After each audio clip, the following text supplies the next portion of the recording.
নমস্কার, চলছে চলবে রণজিৎ, আপনাদের সবাইকে স্বাগত। আশা করি সবাই ভালো আছেন। এই বদমাইশটাকে দেখছেন, এরকম বদমাইশ তৃণমূলের আরও অনেক আপনারা দেখেছেন, যারা রোড রেপ করছে, কোনো জায়গায় খুন করছে তামান্নাকে, কোনো জায়গায় থ্রেট দিচ্ছে, কোনো জায়গায় মাথা টেপাচ্ছে, কোনো জায়গায় গা মালিশ করাচ্ছে।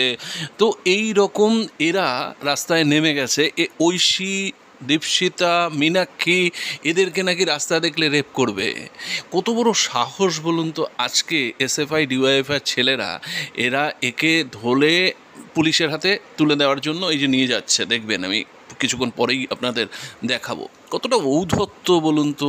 কোন রাজ্যে আমরা বসবাস করছি? এইরকম দৃশ্য কেউ কোনো দিন ভাবতে পেরেছে?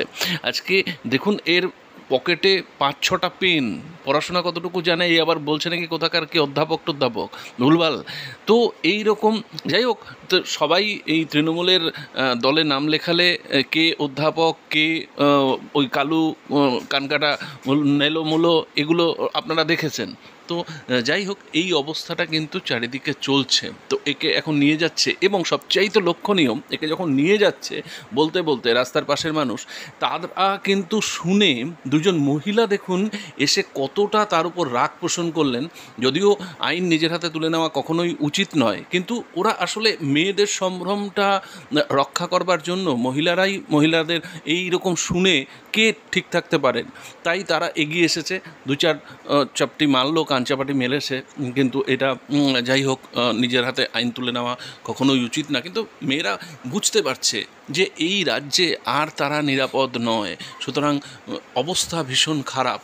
তো আপনারা দেখুন, একে শেষ পর্যন্ত পুলিশের হাতে তুলে দিচ্ছে। পুলিশ কি করবে, আদৌ কিছু করবে কি না দেখা যাক। কেন ওই রাজগঞ্জে বেল আর মাঝদিয়ায় জেল, এরকম তো আমরা দেখেছি।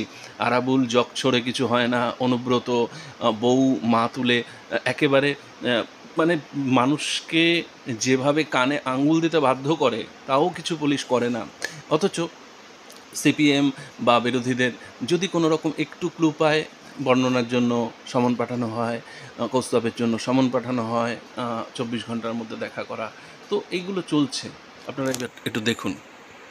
পুলিশ বসে আছে, কেন অ্যাকশন নেয়নি? এই যে দেখুন, এই যে ধর্ষক যে বলেছিল ফেসবুকে যে মহিলাদের রাস্তায় দেখলে রেপ করবে, সেই রাজদীপ মাইতি বলেছিল রাস্তায় নাম করে করে বলেছিল আমি রক্ষিতা রাখি, চলো নাম করে বলেছিল মুখটা ভালো লাগছে না।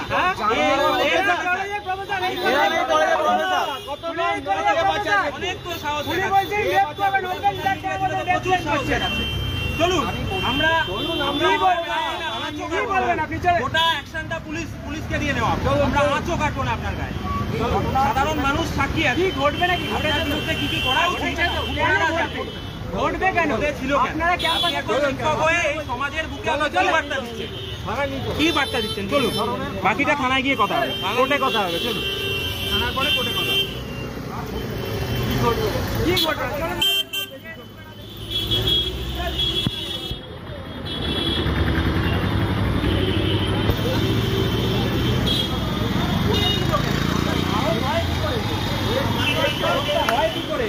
আপনার কোন কার মদনে আপনারা তো সাহস হয় যে আপনি পুলিশের কাছে অভিযোগ হয়েছে, তার সত্ত্বেও আপনি এটা করে বেড়াচ্ছেন খুলেআম? একটু বলুন, ফোন করে ডাক, সাহস হয় কি করে আপনার, সেটা বলুন। আপনি মেয়েদের বলেন যে আমি রক্ষিতা রাখি, একে মেয়েদের বলেন যে এর মুখটা ভালো লাগছে না, এর মুখটা ভালো লাগছে না, অন্য কাউকে আমার একে আমি 10 টাকাও দেবো না, একে আমি 20 টাকাও দেবো না। একজন মহিলার ছবি দিয়ে পোস্ট করে বলেন প্রোফাইল থেকে, আপনি ছুরি নিয়ে লাইভ করে বলেন যে দেখছো তো খেলা দেখাবো, ভয়ঙ্কর খেলা হবে, ছুরি নিয়ে বলেন আপনি লাইভে। আপনি একজন শিক্ষক, আপনি শিক্ষক, আপনার লজ্জা লাগে না? বলুন, এবার বলছেন না কেন? বলুন বলুন, ফেসবুকে করছেন তো বলুন। আপনার বাড়িতে মা বোন নেই?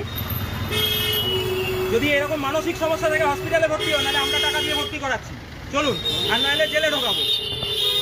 চলুন, বাকিটা থানায় গিয়ে কথা হবে। স্যার, মির্জাপুর সিটি কলেজের প্রোফাইল থেকে বলে, একজন মহিলার ছবি দিয়ে বলে একে আমি রক্ষিতা রাখি, একজন মহিলার ছবি থেকে বলে একে আমি তো 10 টাকাও দেবো না রাতে, একে নিয়ে আয়, কিন্তু একে আমি 10 টাকার বেশি দেবো না। হ্যাঁ, জুতো খুলে সেই রাজদীপ মাইতি কলেজের প্রফেসর ছুরি দেখিয়ে বলে ভয়ঙ্কর খেলা হবে, ম্যাডাম ভয়ঙ্কর খেলা হবে? সেটাই আমি জিজ্ঞেস করলাম। আরে মা বোন নেই আপনার? কি আছে? হ্যাঁ, তো সেটা তো বলুন, তাহলে কি করবে? পাবলিক মারবে এইভাবে। পাবলিক মারবে, আমরা কোনো গায়ে হাত দেবো না। পাবলিক মারবে। পাবলিক মারবে এইভাবে। চলো চলো থানায় চলো, থানায় চলো, চলো। চলো থানায় নিয়ে চলো। এরাই বলে মহিলারা রাস্তায় বেরোতে পারে না। দেখুন এই যে পড়ে বলে মেয়েদের রেপিস্ট, করবো। ধর্ষক। মির্জাপুর সিটি বলে কলেজে একে আমার বাড়িতে পাঠা। চল একে আমি 10 টাকার বেশিও দেবো না। মহিলাকে ফেসবুক প্রোফাইল থেকে বলে চল বলে একে আমি রক্ষিতা রাখি। চল চল আমার